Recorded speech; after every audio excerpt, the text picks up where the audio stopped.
الحمد للہ وکفا وسلام علی عبادہ الذین اصطفى اما بعد.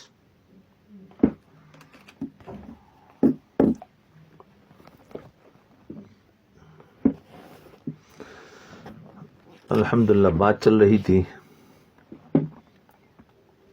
علماء دیوبند کی قربانیاں، جی، کہ کیسی قربانیاں دی ہم تک دین پہنچا. اور یہ جو درس چل رہے ہیں اس کی کارگزاری بھی بھیجا کرو، لوگ کیا کیا فائدہ ہو رہا ہے اس سے آپ کو، تو اچھا لگے گا اور آپ کو بھی فائدہ ہوگا. اس کے پوائنٹ لکھا کرے. تو بات چل رہی تھی انہوں نے جو جنگ آزادی کے لیے الگ الگ گروپ، ایک تو سید احمد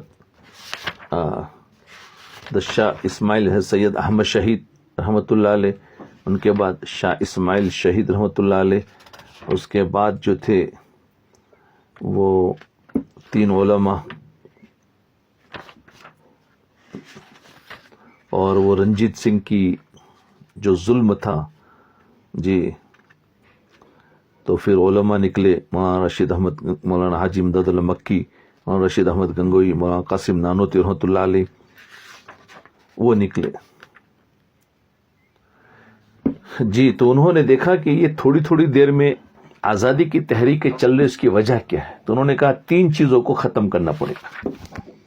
ایک تو قرآن کو ختم کرو، دوسرے علماء کو، اور تیسرا ان کے اندر کے جو جذبہ ہے، ایمانی جذبہ یوں سمجھو، وہ ختم کرو. تو اس کے لیے انہوں نے کئی لاکھ قرآن جلا ڈالے.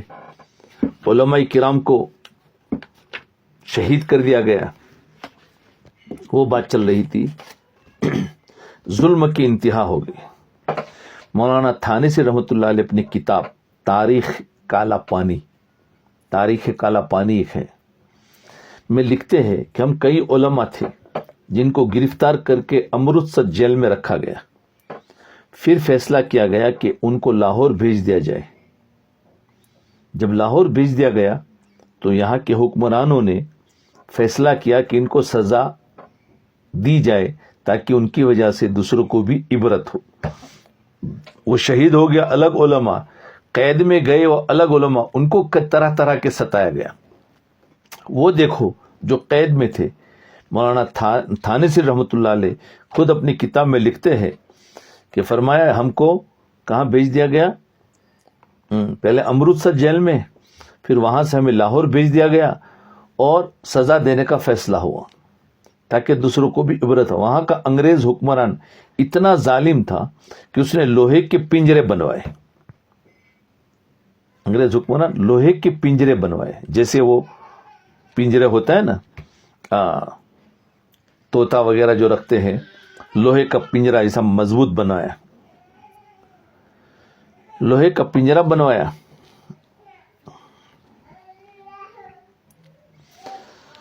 تو جن کے چاروں طرف سے اس نے لوہے کی کیلیں لگوائی، یعنی پنجرے میں انسان کو بٹھا دیا جائے اور اندر جو ہے نا وہ لوہے کی پین، نوکدار پین لگوائی تاکہ انسان تھوڑا سا بھی ہلے تو ادھر کی پین لگے، ادھر ہلے تو ادھر کا لگے. اب ظاہر بات ہے انسان وہاں کتنی دیر بیٹھ رہے گا. تو ایسے لوہے کی کیلیں لگوا دی چاروں طرف اس کے اندر. دیکھو کیسی قربانیاں دی ہے، پھر بھی ایمان ہاتھ سے نہیں جانے دیا. تو سمجھ گئے میں جو سمجھانا چاہتا ہوں کہ گویا ایک پنجرا کا تصور کرو کہ سمجھو 3 فٹ بائی 3 فٹ بنایا ہو اور اس کے اندر پھر نوکیدار کیلیں لگا دی ہو کہ آدمی ہلے تو ادھر سے ادھر اس کو لگے. یعنی ایسا نہ ہو کہ اس میں دیوار کے ساتھ ٹیک لگا کر بیٹھ جائے پنجرے کی، یہ نہیں، بلکہ بیچ میں بیٹھا رہے، کوئی اس کو ٹیک نہ ملے. ٹیک لگانے کے لیے جاوے تو سیدھا اس کو نوک والی جو لوہے کی کیلیں ہے وہ لگے. جن کے چاروں طرف سے اس نے لوہے کی کیلیں لگوا لی اور اس کے اندر جگہ اتنی تھوڑی تھی کہ اس میں ایک آدمی فقط بیٹھ سکتا تھا. جب آدمی اندر بیٹھتا تو اس کی چاروں طرف کیلیں ہوتی. علماء کرام کو ان پنجروں کے اندر بند کر کے خالی بند کر کے نہیں رکھا تو چلو پنجرے پڑے ہوئے ہیں تو انسان تھوڑا اپنے آپ کو برداشت کر سکتا ہے. بند کر کے ریل کے ڈبے میں جو مال گاڑی ہوتی ہے نا، اب ظاہر بات ہے مال گاڑی کتنی رف چلتی ہے اور ریل کیسی ہلتی ہے اور مال گاڑی کے ڈبے کتنے ہلتے ہیں، یہ تو آپ کو پتا ہے. ان پنجروں کے اندر بند کر کے ریل کے ڈبے میں ان پنجروں کو رکھ دیا. اس طرح ان کو لاہور سے ملتان پہنچایا گیا، لاہور سے پھر ملتان پہنچایا گیا پنجروں میں بند کر. وہ خود فرماتے ہیں، انہوں نے خود اپنی کارگردگی فرماتے ہیں کہ ریل کے ڈبے کے جھٹکے لگتے تو ہم کو کبھی ادھر گرتے، اب اندر کی کوئی نہ کوئی ادھر گرتے تو کبھی ادھر گرتے. تو ظاہر بات ریل یوں یوں ہلتی ہے نا، لیفٹ رائٹ، اور کبھی آگے پیچھے بریک لگتی ہے تو آگے پیچھے ہلیں گے، اور ویسے ڈبے چلتے چلتے لیفٹ رائٹ ہلتے ہیں.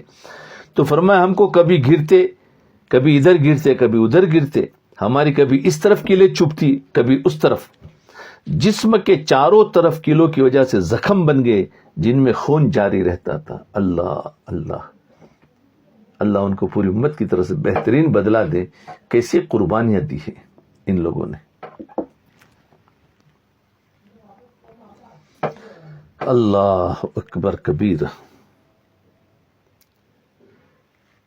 خون جاری رہتا تھا 3 مہینے. اب وہ ریل بھی ایسا نہیں ہے کہ صبح چلی تو شام کو پہنچ جاوے. فرمایا نہیں، مال گاڑی کے ڈبے کہیں ٹھہر جاتے تو ایک ایک دن ٹھہر جاتے. فرمایا 3 مہینے کے اندر ہمیں لاہور سے ملتان پہنچایا گیا. اللہ اکبر کبیر. 3 مہینے کے اندر ایسے پنجروں میں بند. ملتان سے لاہور کوئی لمبا راستہ نہیں کہ 3 مہینے لگے، 1 دن 2 دن کا سفر. 3 مہینے پہنچے. کئی ہفتے یہ بوگیا کھڑی رہتی تھی، کئی ہفتے ایک جگہ پر کھڑی رہ جاتی تھی، اور ہماری پرواہ نہ کی جاتی، ہماری پرواہ نہیں کرتے تھے. اب ایک ہفتے تک بوگیا یعنی وہ ڈبے وہیں کھڑے رہتے تھے. ہم گرمی میں پسینے کی وجہ سے پریشان ہوتے، کبھی گرمی میں پیاس کی شدت کی وجہ سے تڑپتے. اللہ اکبر. اور کبھی اپنے زخموں کی وجہ سے پریشان ہوتے. لگانے کے لیے مرہم بھی کوئی نہیں ہوتی تھی، اور ہمیں اتنی تکلیف میں رکھا گیا کہ ہم اس کی حقیقت الفاظ میں بیان ہی نہیں کر سکتے. یہ تو تھوڑے سے لکھے ہیں الفاظ، جو تکلیف ہوئی ہے وہ کیا بیان کر سکتے ہیں. وہ اندر کی تکلیف نہیں لکھ سکتے. لیکن ہم خود سمجھ سکتے ہیں کہ ہمیں اگر اس سے زیادہ تصور کرے ہم خود کہ ہم اگر ایسے پنجرے میں ہو اور ایسے کیلے ہو، ہم کتنا برداشت کریں گے. اب ظاہر بات ہے ریل گاڑی جو ہلتی ہے، کیلے کتنے لگیں گے اور کتنا زخم گہرا ہوگا، کتنا خون بہے گا. اتنا تو ظلم نہیں، اس کے علاوہ کھڑی رہتی ایک ہفتے تک، جہاں نہ پانی لگے تو پیاس ملے، گرمی شدت کی، زخم سے خون بہ رہا ہے اور کچھ بھی نہیں، کوئی دیکھنے والا نہیں. 3 مہینے ان کیلوں والے پنجروں میں رہ کر آخر ہم ملتان پہنچے. وہاں ہمیں انگریز نے نکالا، سمجھے. اب ظاہر بات ہے اس پنجروں میں سے نکلے تو ان کو تو ایسا لگتا ہے جیسے جنت میں آ گئے. نکالا اور بتا دیا کہ ہمارے لیے پھانسی کا حکم ہو چکا ہے. وہاں جانے کے بعد کیا بتایا؟ پھانسی کا حکم ہو چکا ہے. جب ہم نے پھانسی کا حکم سنا تو ہمارے چہروں کے اوپر تازگی آ گئی کہ الحمدللہ اب منزل قریب ہے. یعنی ہم نے جو سفر شروع کیا تھا اب منزل قریب ہے، ہم پہنچ جائیں گے. جی، کیونکہ ایسی جو تکلیف ہوتی ہے انسان برداشت نہیں کر پاتا. کبھی کبھی انسان مرتد ہو جاتا ہے. یہ تو اندر کا ایمان مضبوط ہوتا ہے تو برداشت کر لیتا ہے، ورنہ وہ جو کہلوانا چاہتا ہے انسان وہ کہہ دیتا ہے. جی، لیکن یہ ایمان والے تھے. فرمایا ہم اپنی جان تو دے دیں گے لیکن اپنے ایمان نہیں چھوڑ سکتے. جی، اپنے ایمان نہیں چھوڑ سکتے. بھائی دیکھو جو آ رہے ابھی کتنا 13 منٹ کے بعد کچھ لوگ آئے ہیں. ان کو چاہیے کہ شروع سے آ جائے، ان درس کی قدر کرے، ورنہ درس دیکھو پورا ہفتہ چلتا تھا، ابھی 3 دن ہی چلتا ہے. کہیں ایسا نہ ہو کہ قدر نہ کریں گے تو یہ 3 دن ہی بند ہو جائے. یہ اللہ ہی کی طرف سے سب کچھ ہوتا ہے جی. بلکہ کوشش کرے کہ ہم اور جلدی زیادہ سے زیادہ آوے تو وہ جو 2 دن بند ہو چکا ہے اس کو بھی ہم جاری کر دیں. ہماری طلب پر اللہ تعالیٰ سب چلاتے ہیں. تو میں بار بار کہہ چکا ہوں اگر کوئی شرعی عذر ہے تو وہ معذور ہے, لیکن ویسے ہی سستی کرتے ہیں. 13 منٹ ہو گئے, اس کے بعد بھی ابھی بھی وہ سب نہیں آئے ہیں, لیکن چلو پھر بھی ایک اچھی تعداد ہے 13 منٹ کے اندر بھی. تو کوشش کرے اس میں جلدی سے آنے کی اور فکر لے, ورنہ اگر یہ چیز بند ہو جائے گھر بیٹھے بیٹھے آپ کو جو علم اور جو آپ کا ذہن بن رہا ہے اور جو اندر ایمان تازہ ہو رہا ہے, اگر یہ چیز اللہ نہ کرے, اللہ نے, میں بھی نہیں چاہتا کہ بنوں, لیکن اگر کوئی ایسا آ گیا اور ہمارے درس ہی بند ہو گیا سلسلہ, تو بتاؤ گھر میں بیٹھے بیٹھے وقت پھر غیبتوں میں لگے گا, پتہ نہیں کیا کیا کاموں میں جائے گا, اور جو ایمان کی تازگی ہو رہی تھی جو روزانہ وہ ختم ہو جائے گی. تو انسان پتہ نہیں گناہوں میں, زندگی اور جھگڑوں میں, پریشانیوں میں گھیر جائے گا. اس لیے اس کی قدر کرے. تو یہ بتا رہا تھا کہ 3 مہینے ان کیلوں والے پنجروں میں رہ کر آخر ہم ملتان پہنچے, اور وہاں انگریز نے نکالا اور پھانسی کا حکم دیا. جب ہمیں پھانسی کا حکم سنا تو ہمارے چہروں پر بجائے ناراضگی کے تازگی آ گئی کہ الحمدللہ اب منزل قریب ہے. یہ ایمان والے. اگلے دن جب انگریز آیا تو اس نے دیکھا کہ علماء کرام کے چہروں پر تو بڑی تازگی ہے. وہ تو سمجھا کہ پھانسی ہوں گے تو مردہ چہرے ہوں گے, مرجھائے ہوں گے, رو رہے ہوں گے اور معافی مانگ رہے ہوں گے, کہے کہ ہم آپ کی بات مان لیتے ہیں. وہ یہ انگریز یہ سمجھا, لیکن آیا تو اس نے دیکھا کہ چہروں پر بڑی تازگی ہے, بڑی رونق ہے, بڑا اطمینان ہے. تو اس نے پوچھا, کیونکہ ہر انسان پھانسی سے تو ڈرتا ہے, تو اس نے پوچھا کہ کیا وجہ ہے, آج تمہارے چہرے بڑے پرسکون نظر آ رہے ہیں. تو ایک عالم نے کہا اس لیے کہ ہماری شہادت کا وقت قریب ہے. تو جب انگریز نے سنا تو سوچنے لگ گیا کہ یار یہ تو پھانسی سے ڈرتے ہی نہیں بلکہ اور خوش ہو رہے ہیں. چنانچہ اس نے فوراً اپنے افسر سے رابطہ کیا کہ ان کو پھانسی دیں گے تو اس پر یہ خوشیاں منا رہے ہیں, اور ہم ان علماء کو خوش نہیں دیکھ سکتے, ان کو خوشیاں نہیں دینا ہے. چنانچہ فیصلہ کیا گیا کہ ان کو ساری عمر کے لیے کالا پانی کے اندر نظر بند کیا جائے. انڈمان اور نکوبار, یہ انڈیا کے کچھ جزیرے ہیں, انڈمان نکوبار, اور وہاں پر کالا پانی, بلکہ اسی کو کالا پانی ہی کہتے ہیں. ابھی اس کا نام ہے انڈمان اور نکوبار کہتے ہیں, ورنہ پہلے اس کا نام کالا پانی تھا. یہ انگریزوں کے زمانے میں ایک جیل تھی. جو بھی جس کو بھی پکڑ کر بھیج دیا جاتا تو اس جزیرے میں اتنی آبادی نہیں تھی, بلکہ لوگوں کو آبادی تھی ہی نہیں. انہوں نے لوگوں کو وہاں جیل میں وہاں سے بھاگ کر بھی جائیں گے تو کدھر جائیں گے, کوئی راستہ نہیں ہے, اس لیے وہ لوگوں کو وہاں جیل میں بھیجتے تھے. اس کا نام پہلے تھا کالا پانی. اب وہ کالا پانی کہیں نہیں نظر آئے گا آپ کو. انڈمان اور نکوبار, اور یہ جو جزیرے ہے اس کا نام تو سنا ہوگا انڈیا والوں نے, تو وہاں پر اسی کا نام کالا پانی تھا. وہاں پر کو بھی اس زمانے میں وہاں پر ابھی بھی جو آبادی ہے وہ جیلوں میں جو تھے, جب انگریز نکلا تو وہی لوگ جیلوں میں سے جو نکلے وہیں پر وہ آباد ہو گئے اور انہی کی اولاد چل رہی ہے. وہاں باہر سے آ کر پھر بعد میں بسے, ورنہ انہی کی اولاد وہ جیل ہی والے وہاں پر بسنا شروع کر دیا. اکثر وہی پھر بعد میں باہر سے آ کر بسنے لگے, تو اس طریقے سے وہ ایک آبادی بن گئی. تو یہ بتایا کہ وہ تو بہت خوش ہے, تو ان کو پھانسی کی سزا بولے نہیں دینا ہے, یہ تو خوشیاں منا رہے ہیں اور ہم ان کو خوش نہیں دیکھ سکتے. فیصلہ گیا ان کو ساری عمر کے لیے کالا پانی کے اندر نظر بند کیا جائے, کہ کالا پانی جو جیل ہے وہاں بھیج دیا جائے. یہ آخری جیل ہوتی تھی ان کو, جس کو بہت زیادہ عمر رکھنا ہوتا تو اس کو کالا پانی بھیج دیتے. اس لیے انہوں نے تاریخ کالا پانی, اس کی ہسٹری لکھی ہے مولانا تھانسی رحمۃ اللہ علیہ نے, ہسٹری کا نام بھی رکھا ہے تاریخ کالا پانی. چنانچہ اعلان ہوا کہ پھانسی کا فیصلہ واپس لیا جاتا ہے. اس موقع پر مولانا جعفر تھانسی رحمۃ اللہ علیہ نے ایک عجیب شعر لکھا. دیکھو, مستحق کے دار کو حکم نظر بندی ملا ہے. دار یعنی پھانسی. جو پھانسی کا مستحق تھا اس کو اب قید کر دیا. نظر بندی، حکم نظر بندی ملا. کیا کہوں کیسے رہائی ہوتے ہوتے رہ گئی.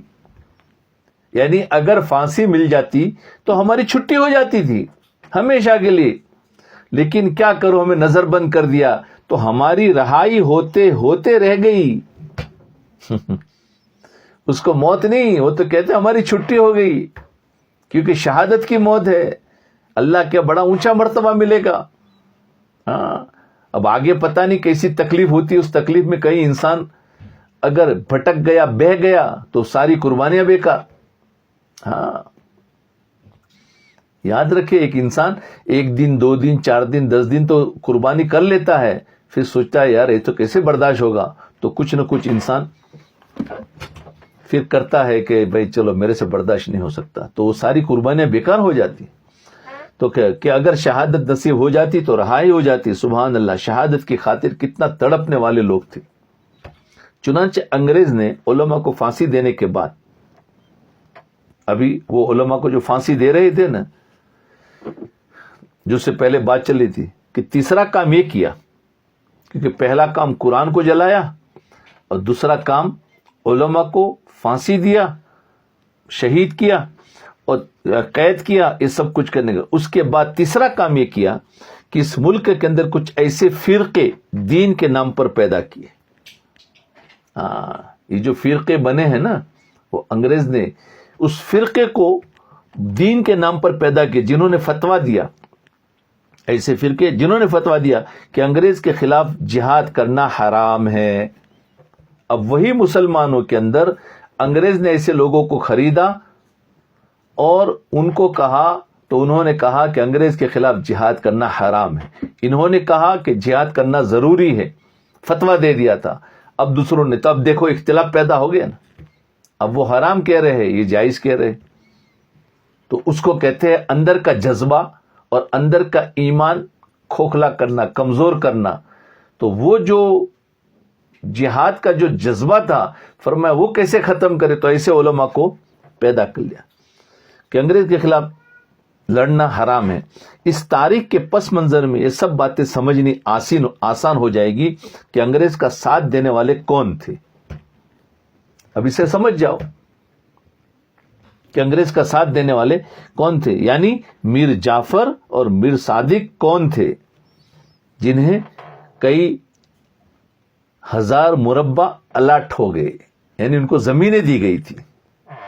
آپ کو بڑے بڑے زمیندار ملیں گے، جی اس زمانے میں بڑے بڑے زمیندار ملیں گے جن کی تاریخ انگریزوں تک ملے گی کہ انگریزوں نے ان کو زمینیں دی تھی، لکھ کر دے دیا تھا. تو آج جو بڑے بڑے زمیندار ملیں گے تو ان کو بتانا کہ وہ ان کی تاریخ وہاں پر ملے گی. اور جو حضرات قربانیاں دینے والے ملیں گے ان کی تاریخ ہمارے اسلاف کے ساتھ جا کر ملے گی. چنانچہ انگریز نے ان تینوں باتوں پر عمل درآمد کیا.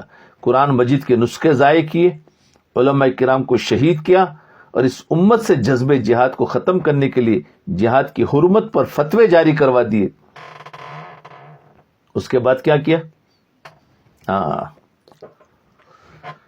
یہ دیکھو دین کو مٹانے کی کوشش. وہ چاہ رہے تھے کہ ہم دین کو مٹا دیں، دین کی حفاظت اللہ کر رہا ہے.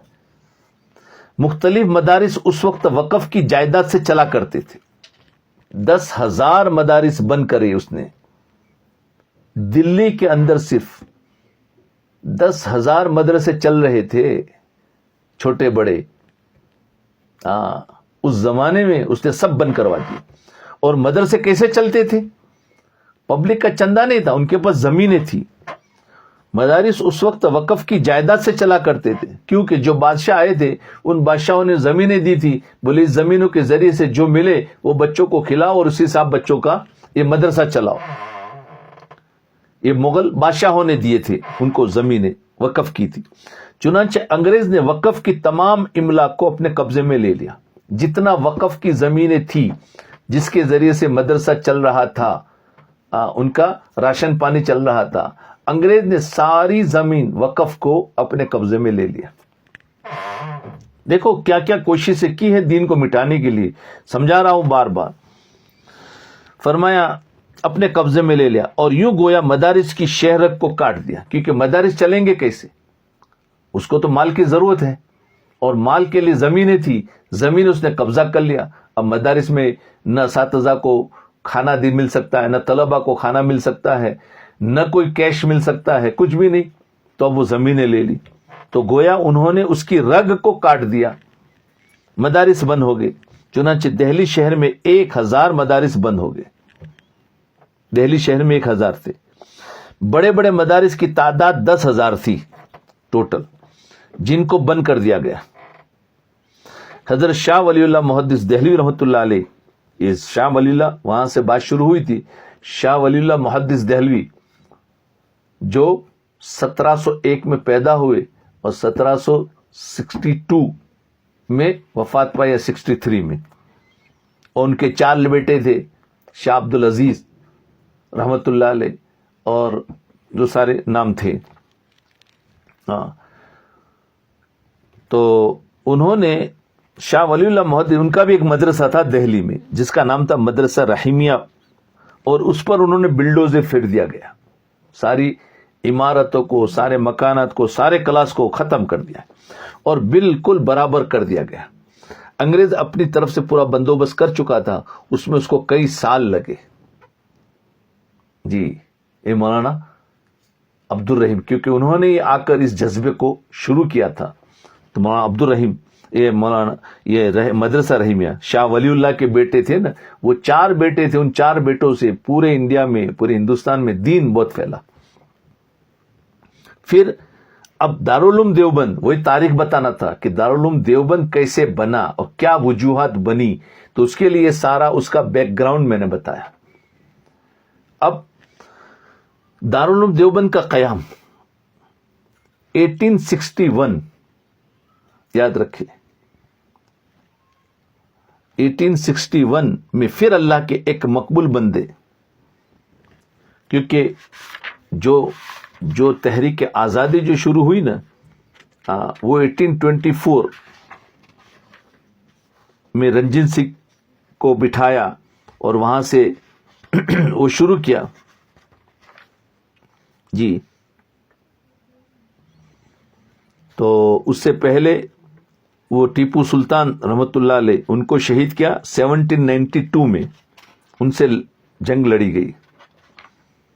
اور اس کے بعد 1824 میں اس نے ان رنجن سنگھ کو بٹھایا اور اس نے ظلم کیا، جس میں علماء وغیرہ کو شہید کیا گیا، ہو گیا.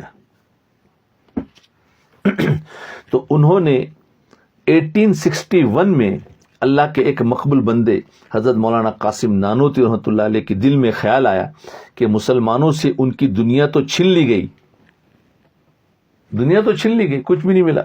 مدرسے بند ہو گئے، زمین وقف قبضہ کر لیا، کچھ نہیں رہا. انہوں نے دیکھا کہ یہ اللہ والے تھے، وہ سمجھ گئے کہ انگریز چاہتا کیا ہے. ہاں، شاہ عبد العزیز رحمۃ اللہ علیہ سمجھ گئے، اس لیے فتویٰ دیا تھا ان کے خلاف مقابلہ کرنے کا کہ ہمارا خالی مال نہیں لے رہا ہے، یہ ہمارا ایمان بھی چھین رہا ہے. لیکن اب ایمان کے لیے انہوں نے جنگیں تو لڑی لیکن کامیاب نہیں ہو رہے تھے، تو انہوں نے اپنی ترتیب بدل دی. بولے اب مقابلہ کریں گے تو ہم کامیاب نہیں ہوں گے، تو انہوں نے دوسری ترتیب اختیار کی. اور وہ ترتیب کیا ہے؟ دارالعلوم دیوبند کا قیام.